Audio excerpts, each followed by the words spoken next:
많은 것들을 깨달았는데요. 그 깨달은 점과 또 오늘 말씀을 중심으로 한 두 가지 정도만 저의 인사이트를 좀 나누려고 합니다. 첫 번째 제가 가졌던 생각은요, 모든 사람들마다 다 자신의 이야기가 있다라는 겁니다. 무슨 이야기냐면 우리 모든 사람들이 다 다른 것처럼 그 사람들이 써내가는 그들의 인생의 이야기가 참 다양하다라는 것이었습니다. 지금 여러분들 주위의 사람들을 한번 불러보십시오. 우리가 지금 이 시간에 같은 장소에서 예배드린다라는 그 사실만 동일하지 사실은 우리가 써가는 우리들의 인생은 다 다릅니다. 방향도 다르고 지금까지 해왔던 프로그레스도 다르고 모든 것이 다 달라요. 그러나 그 다르다는 것이 나쁘거나 틀린 것이 아니라 그만큼 우리들의 삶이 참 다양하다라는 것이겠죠. 사진 한번 보여주십시오. 이번에 제가 캠프에서 만난 집주인입니다. 크리스라는 백인이었고 45세의 여성이었어요. 그녀는 모빌홈에서 살고 있었습니다. 트랙 트레일러를 개조한 곳이에요. 그래서 그것만 쭉 타운으로 막 형성되어 있는 곳이었습니다. 처음 들어가 봤거든요. 조그만 부엌에, 조그만 거실, 아주 정말 조그만 방, 화장실, 그게 다였습니다. 한눈에 딱 봐도 좀 환경이 어려운 그런 형편에 사는 사람이었어요. 그런데 굉장히 프렌들리했고요. 첫째 날, 둘째 날은 자신의 삶을 별로 오픈하지 않았는데 한 3일째쯤 되니까 그분이 자기의 이야기를 천천히 풀어내기 시작했어요. 순탄치 않았어요. 그녀의 삶을 들어보니까 이 트레일러에서 그녀는 태어났고요. 부모의 도움 없이 할머니의 손에 의해서 키워졌다고 합니다. 부모가 어떻게 됐는지는 얘기하지 않는 것으로 봐서 어떤 아픈 이야기들이 있었던 것 같아요. 할머니의 손에 의해서 쭉 자랐는데 할머니는 자기를 잘 키우려고 노력했지만 자기가 bad people, 정말 나쁜 사람들과 어울렸다라고 해요. 15년 동안 마약에 찌들렸었고 감옥에 갔었고 그런 어떻게 보면 참 밑바닥 인생을 살았다고 합니다. 그런데 그 순간에 어떤 삶의 터닝포인트가 되는 시기가 있었는데 자기가 그렇게 소중하게 생각하던 할머니가 이제 너무 늙으셔가지고 자신의 도움을 필요로 할 때가 온 거예요. 자기가 그래서 도저히 이런 삶을 살 수 없다. 15년 동안 정말 마약에 찌들고 감옥에도 막 왔다 갔다 하고 그런 삶을 살았는데 이제는 이렇게 더 이상 살 수 없겠다 라는 생각이 들어서 아주 독한 마음을 먹고 마약을 끊었다는 거예요. 여러 가지 시행착오가 있었지만 자기가 실제적으로 I'm glad I made it. 그래서 했다는 거예요. 얼마나 좋은 얘기입니까? 그래서 참 그것으로 해피엔딩이 끝날 줄 알았는데 그게 아니더라고요. 약 몇 개월 전에 자기 몸이 좀 이상해서 병원에 갔더니 암의 진단을 받았어요. Lung cancer, 폐암이라는 진단을 받은 겁니다. 예수님을 믿지 않는 사람이에요. 여기 사진을 보이겠지만 여기 가슴에도 큰 문신이 있는데 다리 참 문신들이 많아요. 그런데 이제 그렇게 얘기하면서 그 순간 하나님께 막 원망했다는 거예요. 하나님을 믿진 않지만 그래도 원망했다는 거예요. 내가 좀 새롭게 삶을 살려고 결단했는데 그래서 이 마약도 끊고 좀 새로운 삶을 살려고 하는데 왜 지금 하필 나에게 이런 암이라는 것을 허락하십니까? 그래서 하나님께 막 원망을 했다는 거죠. 그래서 엄청난 두려움이 있었다는 겁니다. 이제 금방 죽을 줄 알아요. 그런데 다행히 병원에 가니까 전이 된 곳은 없어요. 그래서 이제 날 수 있다라는 그 얘기를 듣고 그때서야 하나님이라는 분이 계시구나. 내 삶이 버려진 게 아니구나. 하나님이라는 분이 그래도 나를 돕고 있구나 라는 것을 깨닫기 시작했다고 그래요. 그런데 그 얘기를 하면서 저는 가장 그 일주일 동안의 일 가운데서 가장 저에게 참 큰 영향력은 뭐였냐면 그 이야기를 듣고 있는 우리 유튜브에게 엄청난 임팩트를 주는 거죠. 나는 그때 정말 너희들 나이에 그것이 정말 뻔한 건 줄 알고 그렇게 어려운 그렇게 방황하며 살았는데 지금 되돌아보니까 그거 절대로 뻔한 게 아니었다. 지금 너희들 정말 너무 굿 키스들인데 너희들 지금 올바른 트랙 위에 있으니까 계속 그 길 가야 된다. 권면하고 인커리징하고요. 그런데 그 모멘이 우리 아이들에게 굉장한 영향력을 미치는 거를 옆에서 느낄 수 있었어요. 그때 제가 깨달은 것이 있어요. 우리들의 인생의 전반전이 참 힘들고요, 방황하고요, 정말 불행한 그런 삶을 사는 사람들 주변에 많아요. 그분이 선택한 게 아니라 어쩔 수 없이 그렇게 된 것들이 있죠. 그러나 그들의 인생에 어떤 전환점이 있고요. 그리고 그 전환점의 중심에 하나님과의 만남이 있으면 그 사람의 인생은 끝까지 불행한 삶으로 끝나지 않는다라는 거예요. 비록 그 사람 지금 엄청나게 과거에 어려운 일을 당했고 지금도 렁캔서로 그 키모하면서 지금 하루하루 싸우고 있지만 그의 삶에 전환점이 생기고 하나님을 생각하고 아직 온전히 믿지는 않지만 그의 삶 가운데 하나님을 찾아가려는 그 과정 중에 있는 것을 보면서 그의 살아왔던 나쁜 영향력이 변해서 우리 자녀들에게 선한 영향력을 미치는 것을 본 거예요. 그것을 통해서 큰 깨달음이 왔어요. 아, 그렇다. 우리 인생이 하나님께서 우리와 함께 하시고 하나님께서 우리의 길을 도우신다면 비록 우리들의 인생의 전반전은 비록 힘들고 방황하고 고통의 시간이라 할지라도 우리들의 인생의 후반전 하나님과 함께 할 때 승리하는 삶을 살게 될 줄 믿습니다. 우리 한 사람 한 사람 모두가 참 영향력을 미치고 살거든요. 그것이 선한 것이든 나쁜 것이든 우리들은 어떻게든 어떤 모양으로도 서로 연결되어 있어요. 예를 들어서 한 집안의 가장이면 그 가장이 그 가정의 전체에게 영향을 미치는 거예요. 우리 사랑하는 자녀들에게 뭔가 영향력을 미치고 있어요.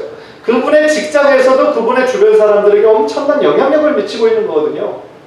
그러나 간절히 바라기는 우리가 속한 그곳이 가정이든 직장이든 어느 곳이든 여러분에게 주신 그 과거의 삶, 하나님 없이 살았던 그거에 우리가 후회하고 매이지 말고 하나님과 함께 더불어 살아요. 그래서 그 주변의 사람들에게 선한 영향력을 미치고 정말 하나님의 도구가 되는 우리 귀한 성도님들 모두 되시기를 주님의 이름으로 간절히 축원합니다. 두 번째로 느끼는 것은요, 우리 모든 인간의 이야기를 넘어서 또 다른 이야기가 존재하는데 하나님의 이야기라는 거예요.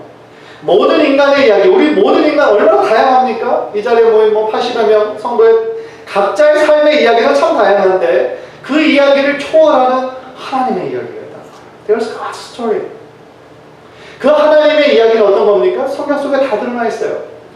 모든 영혼, 모든 열방이 주님께로 돌아와 하나님의 자녀가 되기를 원하는 것, 그게 하나님의 스토리예요. 그것이 창세기부터 요한계시록까지 다 드러나 있는 거예요. 그래서 하나님의 그 스토리는 C.S. 루이스가 얘기했던 것처럼 마치 하나님은 작가와 같은 거죠. 드라마나 영화의 어떤 작가의 관점이에요. 우리는 그 안에 있는 인물들이고요. 그래서 우리는 당장 어떤 일이 일어날지 몰라요. 그러나 하나님은 작가의 관점을 가지고 있어요. 과거, 현재, 미래, 우리들 여기 자리에 앉아 계신 각자 한 사람 한 사람의 과거, 현재, 미래를 동시에 바라보고 계세요.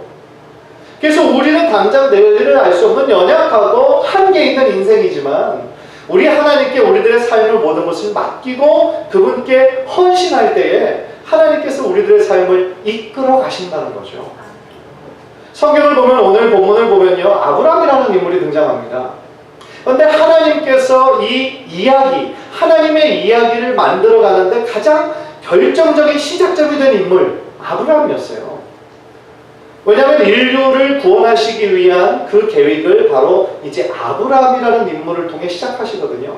거기에서부터 하나님의 그 사랑의 이야기, 복음의 이야기, 선교의 이야기가 시작이 되는 거예요. 그런데 하나님께서는 아브라함에게 그래서 축복의 통로가 되기를 원하셨죠. 그리고 그는 마땅히 축복의 통로로서의 역할을 잘 감당했어요.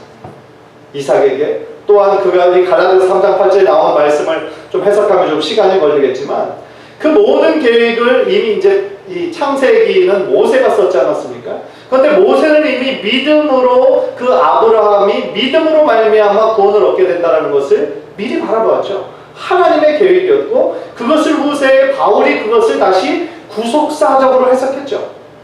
참 생각해보면 어메이징한 거예요. 그러나 이 하나님의 이 구원의 드라마를 지금도 쓰고 계시고 또한 이 자리에 있는 우리들 모두가 믿음으로 말미암아 구원을 얻게 되고 하나님의 자녀가 되는 하나님의 스토리에 우리가 들어가게 됐다는 거죠. 그래서 마지막으로 깨닫는 것은 뭐냐면요, 그러면 아브라함을 축복의 통로 삼아주신 것을 우리가 알았어요. 하나님의 스토리, 아주 큰 하나님의 거대한 이야기가 있어요.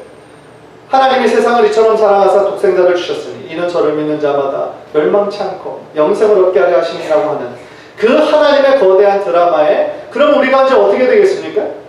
그 우리들 각자가 가지고 있는 나만의 이야기를 이제는 좀 다른 곳에 좀 접어놓고 거대한 하나님의 이야기 속에 우리가 들어가야 되는 거예요. 마지막으로 우리가 결단해야 되는 것은 바로 그거예요.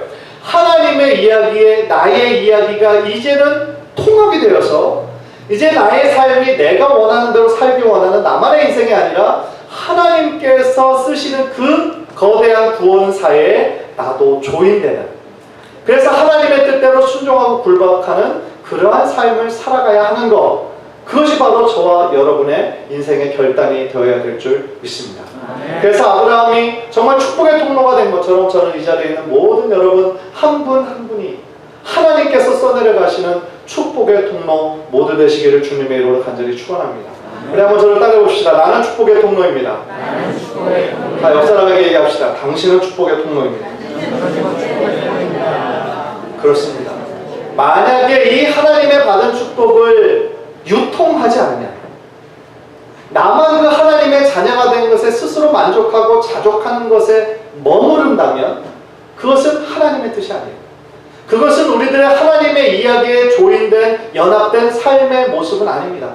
마치 이스라엘이 자신들만의 하나님의 선택된 민족이라고 자만했기 때문에 오히려 메시아로 왔던 예수 그리스도를 몰라보고 십자가에 못 박아서 그 복음이 전 세계로 퍼지기 시작했던 것처럼, 혹 우리들에게 이미 주신 그 은혜를 그저 당연한 것으로 알고 우리 안에만 머무르게 되면 마치 사해가 썩은 바다가 되어서 모든 생명체가 살 수 없는 바다가 된 것처럼 우리들의 삶도 그렇게 될 거라는 거죠.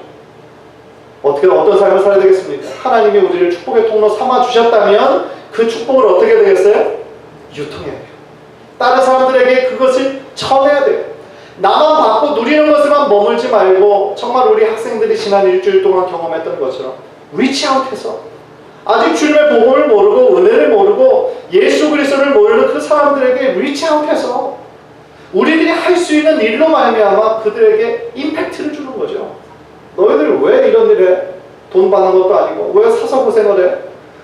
당연히 원하지 않겠습니까? 이상하게 생각하지 않겠어요?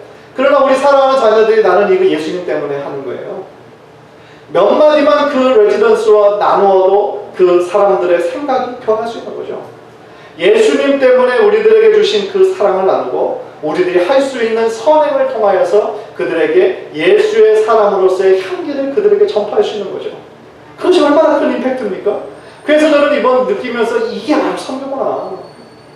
말만으로 예수 그리스도 전하고 우리들의 삶으로 보여주지 않는 그게 아니라 우리들의 행함과 우리들의 복음이 같이 가는, 그래서 그들의 삶에 뭔가 좀 임팩트를 미치고 인플루언스를 미칠 수 있는, 그게 바로 선교구나. 여러분들이 할 수 있는 것은 무엇입니까? 여러분들 주변의 사람들에게 어떤 선한 행실을 통해서 임팩트를 미치겠습니까? 여러분의 어떤 말과 어떤 행동을 통하여서 여러분이 정말 하나님의 사람이고 크리스찬이고 하나님의 자녀인 것을 증거하시겠습니까? 간절히 바라기는 우리들 모두가 하나님의 그 축복의 통로가 되어서 하나님께서 우리를 통해 지금도 써내려 가시는 그 하나님의 스토리 속에 포함되어 하나님의 영광을 드러내시는 우리 귀한 성도님들 모두 되시기를 주님의 이름으로 간절히 축원합니다. 기도하겠습니다.